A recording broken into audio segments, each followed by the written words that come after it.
was. We typed it up and we had it shipped over to the Beverly Hills Hotel for him to read. And Fred says, don't like the dog and get rid of the band.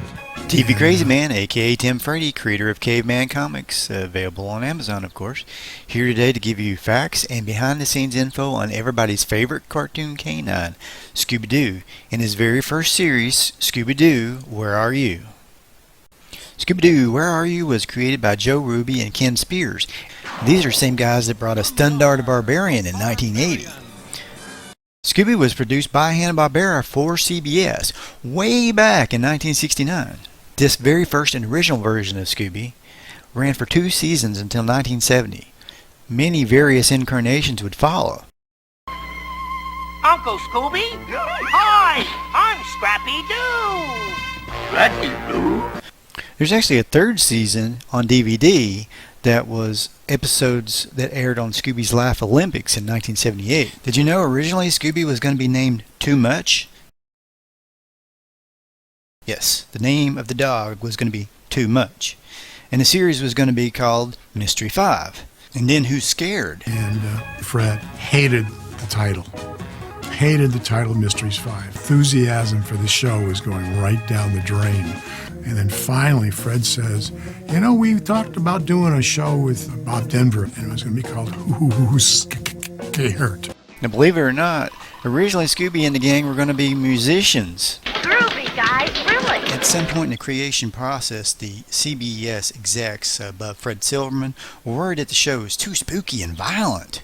So they renamed the show Scooby Doo, Where Are You? After the dog, so they could focus on Scooby, which provided more humor to soften those scary backgrounds and spooky bad guys on the show.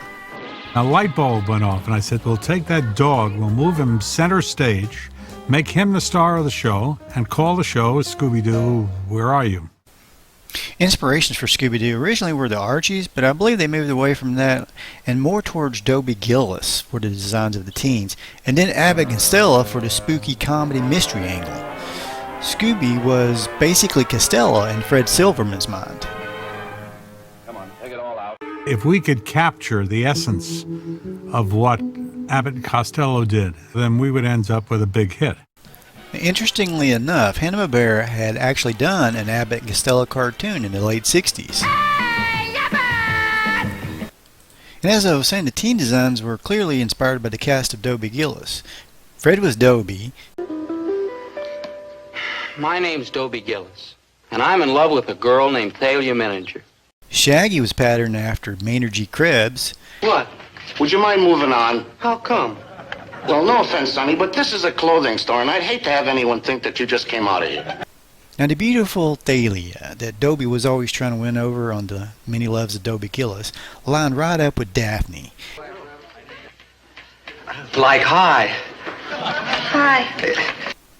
Zelda Gilroy, the very intelligent, nerdy kind of girl, lined up with Velma, only without the glasses. Takamoto, who became kind of the head stylist and art director for the studio.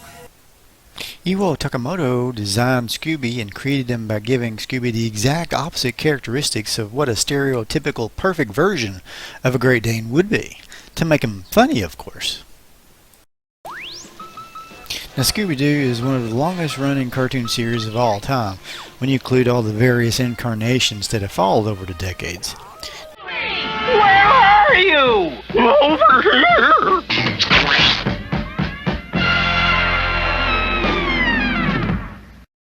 Scooby Doo, it's Scooby Doo.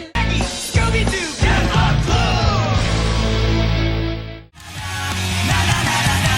What's the Scooby Doo? Of course, Scooby Doo, Where Are You? Is arguably the best, or at least one of the best series to star Scooby and the gang. But let's look at the characters and the voices behind them. First up is Casey Kasem, who did the voice of Shaggy Rogers, Scooby-Doo's best pal. Shaggy, just like Scooby, can eat more food than anyone without ever gaining any weight for longer than 5 minutes at a time. You know those two, always hungry. Besides, they're probably so stuffed they can't move. I mean, he burns off a lot of calories with all the running from ghosts and goblins and Now, growing up in the 70s and 80s, I followed Casey from Saturday morning cartoons to his top 40 pop hits countdown on the radio. Welcome to America's Top 10. Right now, let's turn to the action on the Billboard Pop Singles chart and count down the 10 biggest songs in the land this week. I even remember watching his quick 30-minute top 10 show featuring short clips of 80s top videos at the time.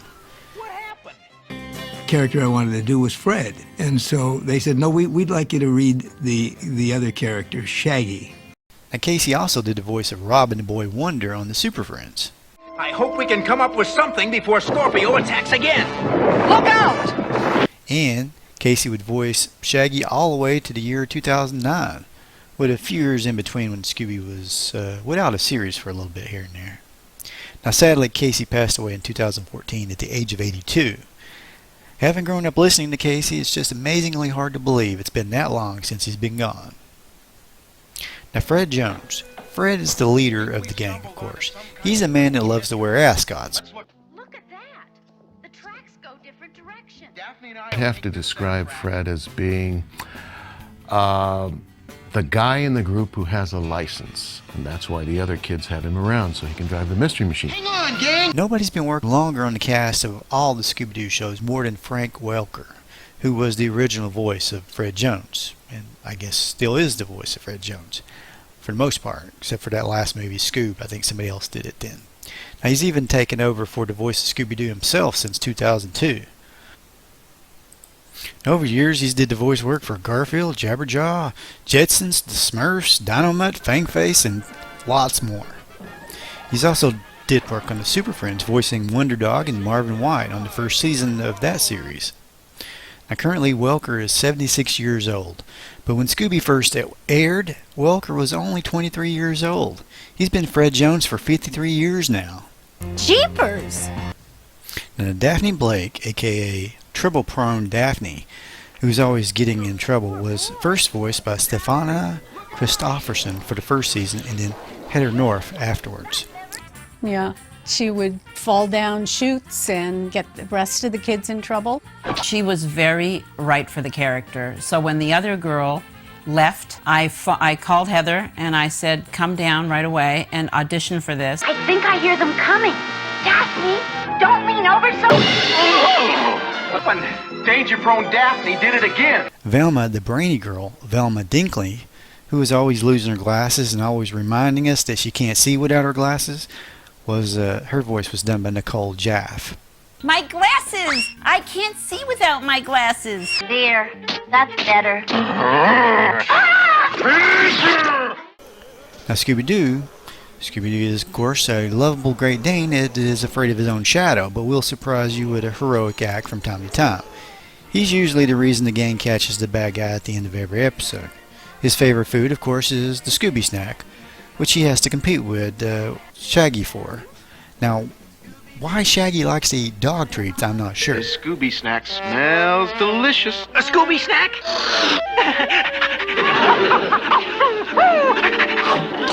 Scooby Doo himself was originally voiced by Don Messick. He's also voiced Astro from the Jetsons, Muttley, Ranger Smith from Yogi Bear, Papa Smurf, Dr. Benton Quest from Johnny Quest, and lots more. Don was just brilliant at breathing life into that character. Unfortunately, he passed away back in 1997 at the age of 71.